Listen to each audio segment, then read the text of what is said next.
Who needs Benzema? Who needs Benzema? You have Olivier Giroud with his 2 goals tonight equals Thierry Henry's, I think it was Thierry Henry, all-time record for France when it comes to goal scoring. 51. He's soon going to break that record. Will he break it during the World Cup? Time will tell. But huge congrats to Olivier Giroud, one of the more underrated strikers of our generation. Of this generation, excuse me, because I don't think he gets a lot of praise. Yes, he's not the quickest. Yes, maybe sometimes his touch is a bit heavy. But Olivier Giroud is a classic striker that we all like. And also, he from time to time scores bangers of a goal. At one point in this game, you thought the curse was real. And so did I.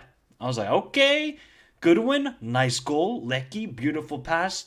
I don't know where Pavard is, but that was a nice goal by Australia. And I was like, hey, is there something wrong with France? They're not matching the physicality of Australia in this game. But then you know what happened? France said, oh, that's cute. That's cute. You want to know what champions do? Do you know what champions do? We respond. We fight back. And it was Mama's boy, aka Adrien Rabiot, who's had a fantastic season so far with Juventus. And we have to start respecting Rabiot. Yes, you know, what he did last year at the Euros wasn't the greatest. Well, that was mostly his mom. But Rabiot has actually been very good with Juventus this season. Maybe United could have used him. Who knows? That's a story for another day. But he gets the goal. Great crossing from Theo Hernandez. Also, hopefully Lucas Hernandez is okay. Doesn't look great at all. When a player goes down like that and doesn't feel any contact from a player, he just goes down by himself, you know it's very, very serious. And it was a great cross from Theo Hernandez into Adrien Rabiot. Perfect there. Then he wins the ball off.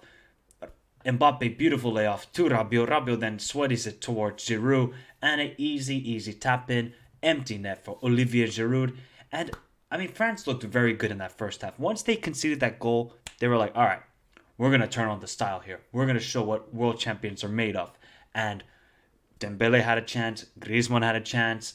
The combination play, especially Griezmann in the 10 role, was marvelous to watch. When you were watching that football, you're like, okay, this is some really good attacking football we're watching at the moment. Maybe defensively against better teams, they could be tested.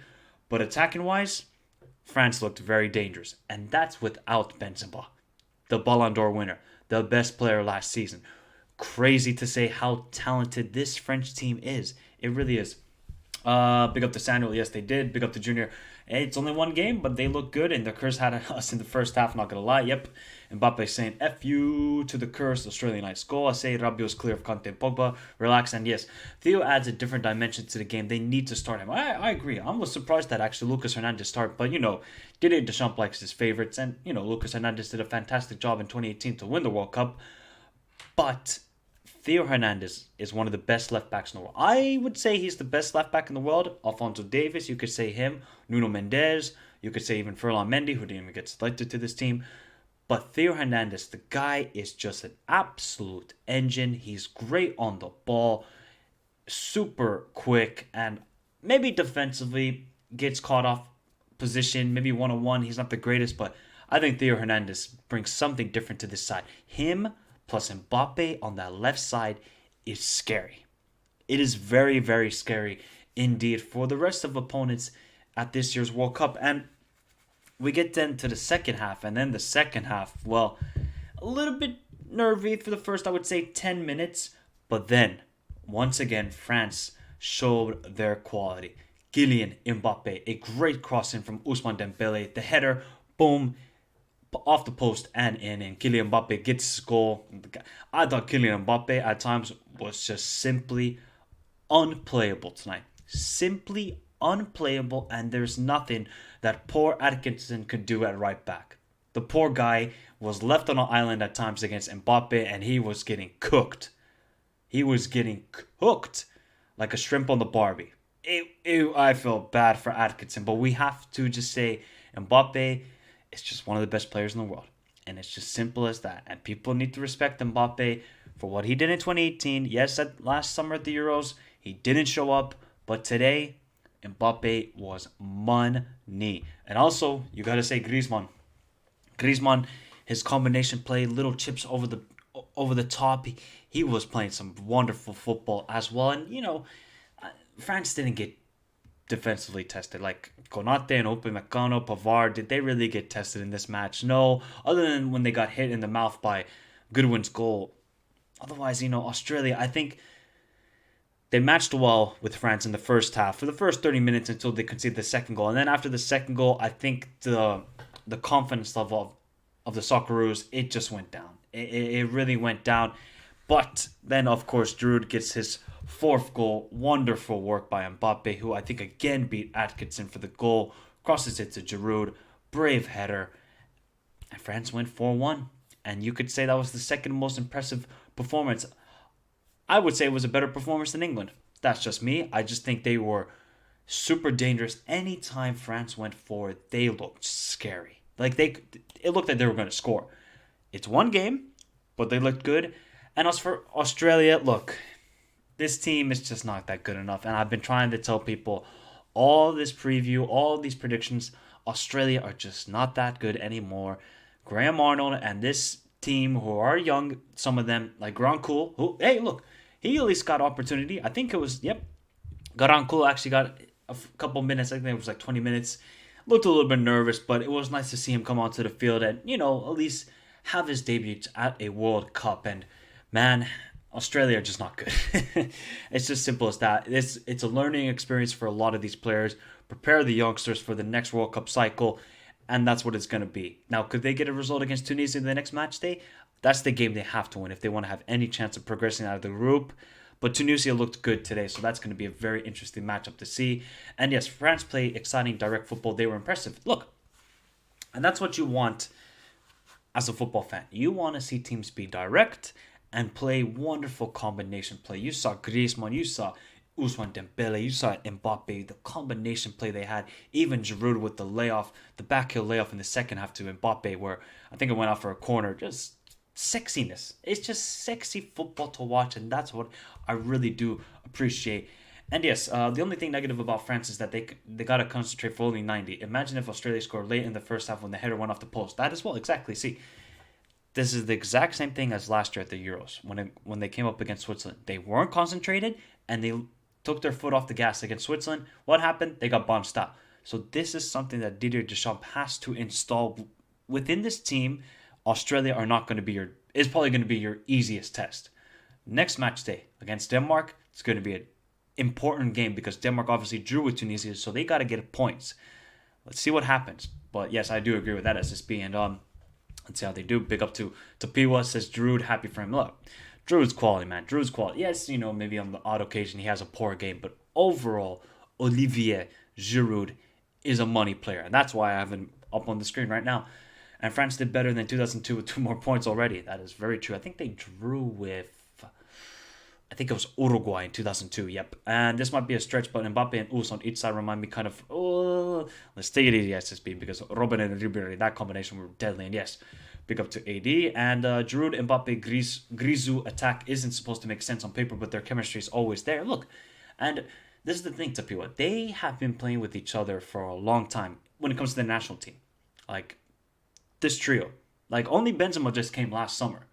And Ousmane Dembele, he's either hot and cold, he's injured, not injured. So, just that trio of Giroud, Mbappe, and Griezmann, it's wonderful to see. They just know where the player's going to be, where do they want the ball in this sort of position, and it's scary. It's scary times. But I still a little bit question France when it comes defensively. That's what I want to see. If they can put this sort of performance against Denmark and win like 3-1, 4-1, I'll be like, you know what? Maybe they can go far in this tournament. Maybe the World Cup curse is actually dead. It could be dead, but it's one match day and anything is still possible. At first, I was rooting against France, but I was proud with how Mbappe and Giroud did and how France flipped the table. I hope they can break the curse. Well, let's see. And I don't know how I did that. My bad, Patrick. Oh, okay. Yeah, look. So, still in Australia, they got a lot of work to do. I mean, they scored a wonderful goal. Like, the goal Australia scored was beautifully worked, and Goodwin's finish past Lloris was fantastico, but Australia just got absolutely outpowered by quality.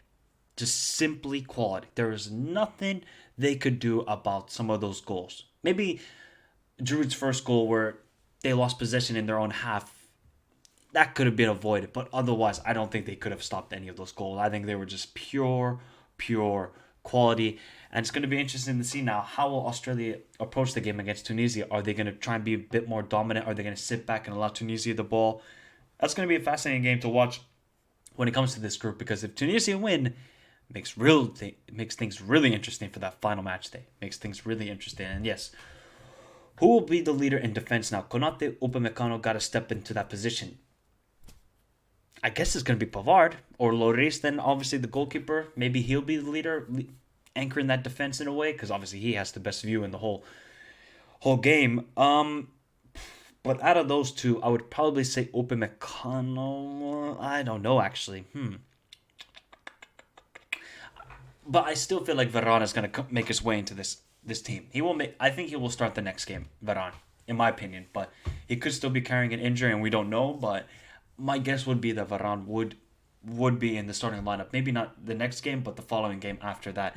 And yes, Hans, yeah, Upamecano seems way more focused this season. I think De Ligt is suffering a little bit from just a calamity of errors at times, but Upamecano is playing much better to what he was last season. Because last season, he had a lot of lows, had some highs, but mostly lows. But Upamecano seems a lot more secure this season. And yes, Varane will be the leader. I fully agree with that. So, Olivier Giroud, man, what a player. What a player. What a player. What a player. Now, it gets interesting the next match day. It gets interesting, people. Let me just quickly share the screen for everybody. Remember to hit the like button if you haven't done so already. Subscribe to the channel if you're new around here. Give your thoughts of France and Australia as we head into the end of match day. Well, still match day 1, but day 3 of match day 1. And yeah, France just looked very, very convincing in this performance. And as you can see, they now top the group. Tunisia and Denmark, still they got both got 1 point. On Australia got 0 and -3, so that's gonna really hurt them if they are level on points with somebody. The goal difference could play a factor, but man, France looked good. France definitely looked good. Now, how much are we going to read into this game? I think we can read a lot into this game. That yes, Australia, they're not the greatest side, but I think France just overpowered them with their quality and just the attacking prowess and the directness, like somebody said in the chat. It was so evident with this French team, and I like to see that. That's the sort of football I like, and I hope Didier Deschamps continues with this lineup, because I think this lineup works. Rabiot plays a good game. He's having a fantastic season. Then you have Tchouaméni behind him, who can anchor the defense and also progress the ball well. Tchouaméni is a fantastic midfielder. I absolutely love him. And if Griezmann can have these sort of performances, and he has been performing well with Atletico in the last couple of weeks, let's see how this team does. Now, I still have them second in the group. I still think Denmark will finish first. If, though, France do beat Denmark, they will finish first in this group. So, it's a big game for Denmark. I think Denmark kind of have to win it, in a way. They kind of have to win it, or at least get a draw. Because if they lose, Tunisia might actually get a top 2 and finally progress out of the group. So it makes things very, very interesting indeed for the final couple of games. But yeah, France, impeccable, amazing, quality, turn on the style. And then Australia, just not a good side anymore. And it's kind of sad to see, but it's a good learning experience for Graham Arnold if he will stay as manager after the World Cup. And it's good for some of these players that, haven't played in a World Cup before, but you still see the likes of Matt Ryan, Aaron Moy in the midfield, who just got absolutely overpowered. Aaron Moy, I feel really bad for him, but there was nothing he could do about going up against Tchouaméni, Griezmann, and Rabiot. So let's see what happens. People, tomorrow's match day. Well, match day 1, day 4. Yep, day 4, and it should be a very interesting games because we have Spain, Costa Rica, we have Germany, Japan, we have Morocco, Croatia, and we have Canada returning back to the World Cup for the first time in a long time, going up against Belgium. Could there be an upset in the card? We have to wait and see tomorrow, but people, have a beautiful day. Remember to hit the like button on your way out. Subscribe to the channel if you're new around here. If you have any further thoughts, please let me know. When you look at the group so far, we are awaiting a lot of interesting matches on match day 2. Exactly. And this is what we're hoping for, Hans. especially Group C. Group C is now the most fascinating group, of course, with Argentina, Mexico, Poland, and Saudi Arabia. Who knows what's going to happen? Who knows? So match day 2, as we all know, is going to be so vital, and that's why we love the World Cup, because every game means something, means something to all of these nations, and it's going to be more evident to see what happens tomorrow. Because if, let's say, if Costa Rica get a result, that just throws everything up in the air. Then in Group E, it just throws everything up in the air. And let's see how Germany then look tomorrow as well, Hans, and as well as Samasi Upamecano masterclass. Yeah, Upamecano was fantastic today, alongside my boy Ibrahima Konate. But people, I will see you tomorrow for more match reactions. Hopefully we have another crazy day like today with an upset. Maybe not the boring draws that we saw between Denmark, Tunisia, and Mexico, Poland. But if we see some quality like France showed tonight, we're in for some great matches tomorrow. Have a beautiful day. Stay safe in this crazy world. And I will see you all tomorrow. Peace.